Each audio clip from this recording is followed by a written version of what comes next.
So good morning everyone. This is Madhav Upadhyay from BCom ATM second semester School of Commerce DAVV. And today's my topic is correlation. So what is correlation? Correlation means association more precisely. It is a measure of the extent to which two variables are related. It means it means a correlation shows the relation between x and y or any variable which we are going to take. There are three possible results of a correlation study: a positive correlation and a negative correlation and a no correlation. Means there are three types of correlation basically: positive, negative, and no correlation means zero correlation. A positive correlation is a relationship between two variables in which both variables move in the same direction. Therefore, when one variable increases as the other variable increases, or one variable decreases while the other decreases, means सो ये बोलना चाह रहा है कि अगर एक variable कम होता है तो दूसरा वेरिएबल बढ़ता है, मतलब दोनों एक दूसरे के ऊपर डिपेंडेंट होते हैं, कोई भी एक दूसरे से अलग नहीं होता। An example of positive correlation would be height and weight. Taller people tend to be heavier. मतलब अगर कोई व्यक्ति लंबा है तो उसकी उसका वेट भी उसकी हाइट के मुताबिक ज़्यादा होना चाहिए, और अगर कोई व्यक्ति छोटा है तो उसका वेट भी उसके मुताबिक कम होना चाहिए। अगर वो दोनों प्रोपोर्शन में नहीं है तो वो व्यक्ति या तो अंडर वेट में आएगा या ओबेस में आएगा या ओवर वेट में आएगा, किसी में भी आएगा, पर वो प्रॉपर नहीं होगा। उसके बाद अगला आता है negative correlation. The negative correlation is a relationship between two variables in which an increase in one variable associated with a decrease in the other. An example of negative correlation would be height above sea level and temperature. As you climb the mountain, increase in height and gets colder, decrease in temperature. तो इनमें मतलब negative correlation मतलब होता है कि अगर कोई चीज़ बढ़ती है तो दूसरी घटती है उसके साथ। जैसे अगर माउंटेन की हाइट ज़्यादा है तो सी लेवल की हाइट, सी की हाइट कम होगी, और अगर कहीं पे ज़्यादा टेम्परेचर है तो दूसरी जगह पे टेम्परेचर। अब इसमें अगला जो लास्ट एंड फाइनल जो है कोरिलेशन वो है zero correlation means no correlation. Zero correlation तो क्या लिखा है? Zero correlation exist when there is no relationship between two variables. For example, there is no relationship between the amount of tea drunk and the level of intelligence. मतलब इन दोनों का आपस में कोई लेना देना ही नहीं है। कोई कितना बुद्धिमान है या किसने कितनी चाय पी, कितना दूध पिया, कितनी कॉफी पी, इन दोनों का कोई लेना देना नहीं है। इसलिए हम इसे नेगेटिव कोरिलेशन की कैटेगरी में डालते हैं। अब अगला आता है द टाइप्स एंड कोरिलेशन। तो basically there are two types of correlation which we gonna study. The very first type is Carl Pearson coefficient of correlation, and the second one is Spearman's rank correlation. Screen पे आप जो दो तरह की photo देख रहे हैं उसमें जो उसमें फर्स्ट पर्सन दिख रहा है आपको, उनका नाम है कार्ल पियर्सन, जिन्होंने इस मेथड का इन्वेंशन किया था। सेकंड नंबर पर है स्पीयरमैन, जिन्होंने रैंक कोरिलेशन का इन्वेंशन किया था।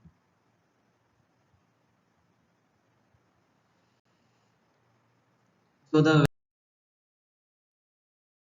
very first one is Carl Pearson coefficient of correlation. Carl Pearson's coefficient of correlation is an extensively used mathematical method in which the numerical representation is applied to measure the level of relation between linearly related variables. The coefficient of correlation is expressed by R. तो जो Karl Pearson जी ने जो formula दिया था correlation का, उसको अपन अब उसका अपन छोटा सा डेरिवेशन कर देखेंगे और उसका एक ओवरव्यू भी देखेंगे। तो फॉर्मूला होता है R equal to summation X minus X bar into Y minus Y bar upon में under root summation X minus X bar into under root Y minus Y bar का होल स्क्वायर। हाँ, मैं whole square where x equal to mean of x variable and y equal to mean of y variable. Okay.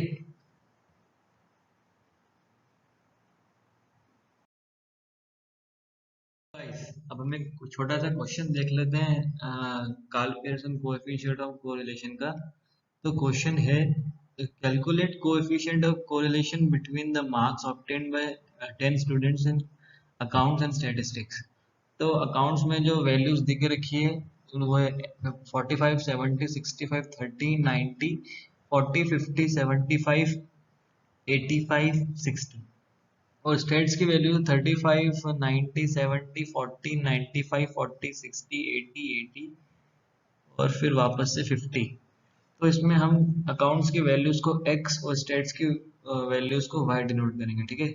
तो हम इसको सबसे पहले तो ये जनरली एग्जाम्स में हॉरिजॉन्टल फॉर्म में आता है, तो इसको अपने को वर्टिकल फॉर्म में लिखना पड़ेगा सबसे पहले तो इसमें हमने सबसे पहले तो इसको वर्टिकल फॉर्म में लिख दिया। ये हमने x की वैल्यूज ले ली यहाँ पे सारी, और यहाँ पे ये हमने y की वैल्यूज ले ली। इसमें अब x की वैल्यूज को लिखने के बाद हमें x माइनस एक्स बार करना पड़ेगा, जिसको dx भी बोला जाता है। तो हमको x माइनस एक्स बार के लिए सबसे पहले x निकालना पड़ेगा, तो x बार निकालना पड़ेगा। तो x बार का फॉर्मूला होता है समेशन x बाय n, यही फॉर्मूला होता है बस। तो मतलब समेशन x, तो x की सारी वैल्यूज का सम जो कि है 610 610 है, अपॉन में n मतलब टोटल नंबर ऑफ टर्म्स। तो उसमें n 610 अपॉन में टोटल नंबर ऑफ टर्म्स तो 10 है, तो अपन 610 अपॉन में 10 लिख देंगे इक्वल टू 61। और अब अपने को इसी प्रकार y बार निकालना पड़ेगा। तो उसका सेम फॉर्मूला होता है summation y equal to n। तो y का टोटल आ रहा है 640, तो 640 अपॉन में 10।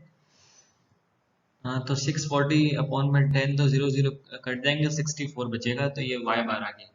तो उसके बाद फिर से x पे आते हैं, तो उसके बाद x माइनस एक्स बार, तो 45 माइनस 61 जो अपन x बार निकाला था ना पहले, उसको माइनस करना पड़ेगा, तो ये वैल्यू माइनस में आएगी। इसी प्रकार अपने को 70 माइनस 64, 65 माइनस 61, 30 माइनस 61, 90 माइनस 61, 40 61, 50 50 ब्ला ब्ला ब्ला, ऐसे अपने को लास्ट तक ऐसे ही करना है।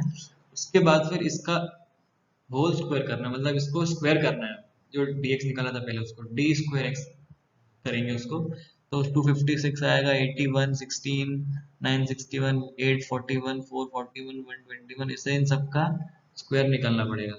तो इसके बाद यहाँ पर इसका टोटल भी चाहे तो लिख सकते हैं, 3490 आगे काम ही आएगा। फिर y आ गया, अब अपन y पे आ चुके हैं, y का टोटल 640 था। अब जैसे dx निकाला था वैसे dy निकालना पड़ेगा y माइनस y बार से। तो 35 माइनस 64, 90 माइनस 64, 70 माइनस 64 एग्जाम, फिर उसके बाद तो इन सबका माइनस 29 26 6 माइनस 24 31 माइनस 24 4 16 16 16 माइनस 14। ऐसे ही ये एग्जाम में कैलकुलेटर अलाउड होता है, तो उससे करने में आसानी हो जाती है। उसके बाद फिर इसका स्क्वायर करना पड़ेगा, डी स्क्वायर बाय बोलते हैं जिसको 841 676 36 576 961 576 16 256 256 और 196, और आखिर में फिर इनका टोटल लिख देंगे। 4397 का टोटल आया था जो मैंने पहले निकाल लिया था। इसके बाद डी एक्स डी वाई करेंगे, मतलब ये डी एक्स जो निकाला था और डी वाई निकाला, इनको मल्टीप्लाई करना पड़ेगा, मतलब 256 इंटू -29, तो इसका आया था 464 234। बाद फिर 24 7 44 899 504 44 224 354 14, और उसके बाद इनका पूरे का टोटल निकाल लेंगे जो कि आएगा 3535। ठीक है, ये यहाँ पे मैंने वर्किंग नोट के साथ समझा भी दिया है थोड़ा सा कि x माइनस एक्स बार कैसे निकालेंगे और y माइनस वाई बार कैसे निकालेंगे। उसके बाद आती है मेन फार्मूले की बारी, इनको अब सब वैल्यूज के फार्मूले में इंसर्ट करना पड़ेगा। ये में बेसिकली दो तरह के मेथड होती है, एक स्टैंडर्ड डेविएशन से भी होता है और एक ये वाला नॉर्मल डायरेक्ट फार्मूला है। तो मैंने डायरेक्ट फार्मूला बताया क्योंकि थोड़ा सा इजी होता है।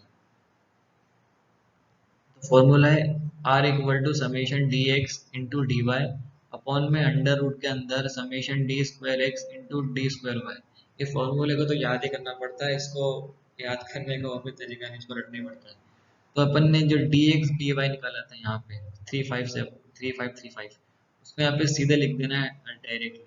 उसके बाद फिर अंडर रूट के अंदर डी स्क्वायर एक्स जो निकाला था टोटल, कहाँ पर है, ये वाला 3490, इसको लिख देंगे इंटू 4390, डी स्क्वायर वाई का टोटल लिख देंगे अपॉन में। उसके बाद आगे सॉल्व करते जाएंगे फर्दर, तो 3535 अपॉन में इन दोनों को मल्टीप्लाई करने के बाद अंडर रूट को भी मैंने हटा दिया, सीधे लिख दिया मैंने। तो फिर अंडर रूट को पूरा सॉल्व करने के बाद आया 3914.21, और उसके बाद फिर जब अपन इन दोनों को अपॉन में सॉल्व कर लेंगे, डिवाइड कर देंगे, तो आएगा 0.903। ये अपना फाइनल आंसर है।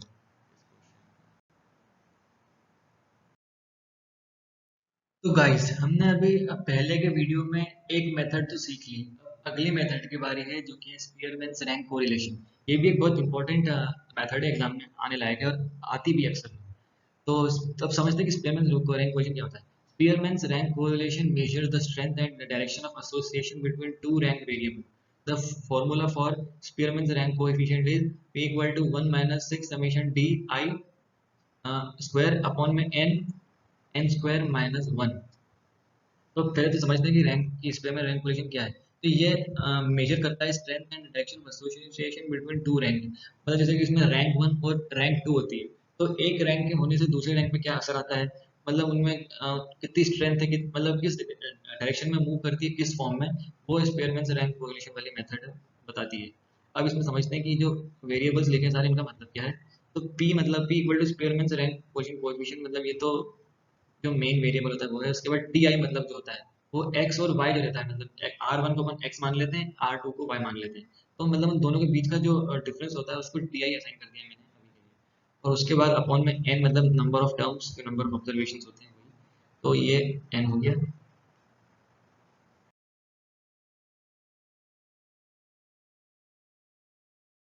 रैंक कोरिलेशन का। ठीक है। तो क्वेश्चन है, find the rank correlation between sales and profit of the following 10 firms. तो उसमें हमको सेल्स और प्रॉफिट दो वैल्यूज देके रखी है। सेल्स को हम एक्स डिनोट कर देते हैं, प्रॉफिट को वाई कर देते हैं। सेल्स की वैल्यूज में एक बार रीड कर देता हूँ, 50 50 55 60 65 65 60 60 50 60 और 65। अब प्रॉफिट की है 11 13 14 16 16 15 15 14 13 13। तो मैंने ये वैल्यूज को मेनली रीड करने का एक ही मकसद था। आपको आपने एक बात नोटिस करी होगी कि इनमें कुछ वैल्यूज बार बार रिपीट हो रही है। जैसे 13 14 16 और 55 50, ये कुछ वैल्यूज जो बार बार रिपीट हो रही है ना। तो मैंने जानबूझ के ऐसा क्वेश्चन लिया जिसमें वैल्यूज रिपीट होने वाली है, उसके बारे में आगे बता दूँ ऐसा क्वेश्चन क्यों लिया। ठीक है। तो अब अपन इसमें वैल्यूज को अरेंज करने के बाद में सबसे पहले जो अपन को इसमें करना पड़ता है वो रैंक के हिसाब से अरेंज करना पड़ता है। जो इस क्वेश्चन का नाम ही है रैंक कोरिलेशन, मतलब आपको कोरिलेशन रैंक के हिसाब से करना पड़ेगा, है ना। तो या तो असेंडिंग ऑर्डर में कर सकते हैं या फिर डिसेंडिंग ऑर्डर में कर सकते हैं। मैंने यहाँ पे असेंडिंग ऑर्डर में किया है। जैसे मैं सबसे छोटे वैल्यूज यहाँ पे है, यहाँ पे सबसे छोटी वैल्यू जो है वो है 50। मैंने 50 को लिया 1। ठीक है। फिर यहाँ पे 50 नीचे और है तो उसको मैंने लिया 2। फिर यहाँ पे 50 एक और है, इसको मैंने लिया 3। उसके बाद 50 खत्म, 1 2 3 खत्म हो गया, है ना।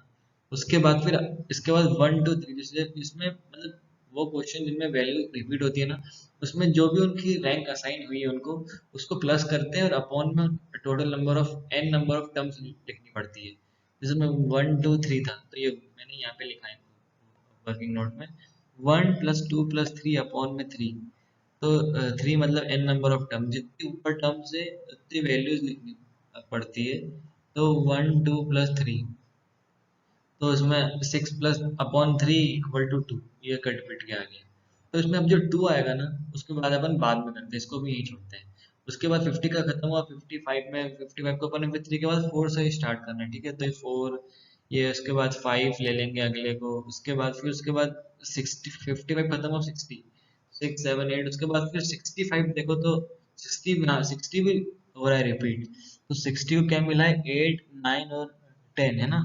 तो 8 प्लस 9 प्लस 10 अगर अपन नहीं क्या 5, हाँ सॉरी 5 हुआ सही ना, सॉरी। तो 5 प्लस 6 प्लस 7 अपन करेंगे तो वो आएगा 18। 18 अपॉन में 3 करेंगे, टोटल नंबर ऑफ टर्म्स होती है, अपॉन में 3 करेंगे तो कट पीट के आएगा 9। तो इसी तरह 60 खत्म हुआ, अब अगला आया है 65 का।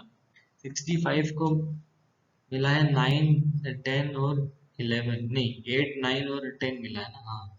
तो ये 8 9 और 10 का मैंने यहाँ पर लिख दिया है, ये 8 प्लस 9 प्लस 10 अपॉन में 3 इक्वल टू 9 आ गया। अब मैंने डायरेक्टली लिख दिया, इसको सॉल्व नहीं करा। ठीक है। तो इस प्रकार जो मतलब अब अपन बात करते हैं कि जो वैल्यू लाइन में क्या करना है। तो ये अपन इसके बाद ना आर एक्स निकालते हैं, आर एक्स या आर वन, कुछ भी बोल सकते हैं इसको, आर वन बोलो आर एक्स बोलो, कुछ भी बोल सकते हैं। तो इसमें जो ये जो वैल्यूज रिपीट हो रही थी ना, उनकी जगह पे आपको 9 लिखना पड़ेगा। और जो वैल्यूज यहाँ पे रिपीट हो रही थी इसके पहले वाले में, उसमें आपको 2 लिखना पड़ेगा। और एक पेपर कौन सा था, 9 में लिखना भूल गया, वो था 9। तो इनमें कुछ वैल्यूज 9 की जगह रिपीट हो रही, तो मैं इनको यहाँ पे लिख दिया। मतलब मेनली रिपीटेशन वाले क्वेश्चन में ना जो वैल्यूज रिपीट होती हैं उनको उनको तीनों को उनकी तीनों के रैंक को प्लस करके उनका डिवाइड करने के बाद जो आंसर आता है ना, वो उस जगह पे लिखाता है। ठीक है, अब अपन बात करते हैं प्रॉफिट की। सेम करना है वही जो सेल्स के साथ किया, इसको भी असेंडिंग ऑर्डर में अरेंज करना है। उसके बाद फिर इसकी भी नंबरिंग करनी है, रैंकिंग रैंकिंग करनी है। उसके बाद जो भी वैल्यूज रिपीट हो रही होगी उस रैंक को तीनों को चारों को प्लस करके अपॉन में वो लिख देंगे अपन, अपॉन में उसके टोटल नंबर ऑफ एन जो टर्म्स होती है वो करके उसको उसका फाइनल आंसर निकाल देंगे। फिर उसको यहाँ पे फिर उसको अपन आर वाई में कर देंगे, आर वाई में लिख देंगे उस चीज को। जैसे इसमें कुछ वैल्यूज पॉइंट में भी आएंगी ये फाई वाले में, तो घबराने की बिल्कुल भी जरूरत नहीं है, पॉइंट में आती है, नॉर्मल है, अलग बात नहीं है। उसके बाद फिर अगली स्टेप R1 और R2 निकालने, फिर अगली स्टेप होगी अपनी R1 माइनस R2 की या RX माइनस R2। इसको D भी बोला जाता है, D। तो इसको अपन जैसे 9 माइनस 10 करेंगे तो -1 आएगा, 9 माइनस 8 करेंगे तो 1 आएगा, 7 माइनस 5 करेंगे तो 5 आएगा। ऐसे यहाँ पे लास्ट तक अपने को माइनस करना है, 2 माइनस 8 -6 तक करना है अपने को। ठीक है, उसके बाद यहाँ पे इसका टोटल निकाल देंगे तो 1 आएगा। इसका टोटल हमेशा 1 या 1 से कम आएगा, 1 से ज्यादा नहीं। उसके बाद फिर अपने को डी स्क्वायर करना है, जो अपने पहले डी निकाला था ना उसको अब स्क्वायर करना है। R1 माइनस R2 का स्क्वायर करना है अपने को। 1 इंटू 1 हो जाएगा 1, 1 इंटू 1 हो जाएगा, यहाँ पे 1 -1, सॉरी यहाँ पे -1 था ऊपर, है ना, तो 1 हो जाएगा। तो 1.5 इंटू 1.5 2.25, 3.5 इंटू 3.5 12.25, 0.5 इंटू 0.5 0.25। ऐसे अपने को लास्ट तक -6 इंटू -6 36 तक करना है। उसके यहाँ पे टोटल निकालना है 58.5 का, टोटल आ जाएगा। ठीक है, ये वर्किंग नोट है। अब अगला आ गया फॉर्मूला, अब इसको मेन फॉर्मूले में डालने की बात है। इस क्वेश्चन में मेनली दो फॉर्मूले फॉलो होते हैं, एक उन क्वेश्चंस के जिनमें वैल्यूज रिपीट होती है और एक उन क्वेश्चंस के जिनमें वैल्यूज रिपीट नहीं होती है। तो एग्जाम में जनरली बिना रिपीट होने वाले क्वेश्चंस आते ही नहीं है, जनरली रिपीट होने वाले क्वेश्चंस ही आते हैं। तो इसलिए मैंने ये वाला क्वेश्चन दिया। इसका फॉर्मूला होता है R equal to 1/12 square bracket में M1 cube minus M1 plus M2 square, हाँ M2 square minus M2 plus M1 नहीं, स्क्वायर नहीं क्यूब ही होगा वो, सॉरी मुझसे गलती हुई। M1 cube minus M1, cube सब जगह आएगा, स्क्वायर नहीं है। बस ये M1 M2 M3 फ्लक्चुएट होगा। इस तीनों को ब्रैकेट में लिख के स्क्वायर ब्रैकेट लाके इसको रन कर देंगे। फिर जो सबसे मतलब जो इसमें मतलब इसमें डोमिनेंट जो वैल्यू होती है, सबसे ज्यादा जो रिपीट होती है उसको अपन लिखते हैं। जैसे इसमें 3 हो रही थी तो अपन ने इसको 3 लिखा, तो M की जगह पे सब जगह 3 आ जाएगा। फिर उसको उसकी पावर निकाल के इसको मल्टीप्लाई करके और माइनस प्लस कर कुरा के जो जगह पे 24 आ जाएगा। उसके बाद फिर 24 को सॉल्व करके 72 हो जाएगा। वो तीनों को प्लस करने को 24 इंटू 3 72 ऐसे कर सकते हैं, तीनों को प्लस कर सकते हैं। 1/20 1/12 सॉरी इंटू 72, 12 6 72 होता है, तो ये 6 इसका फाइनल आंसर आ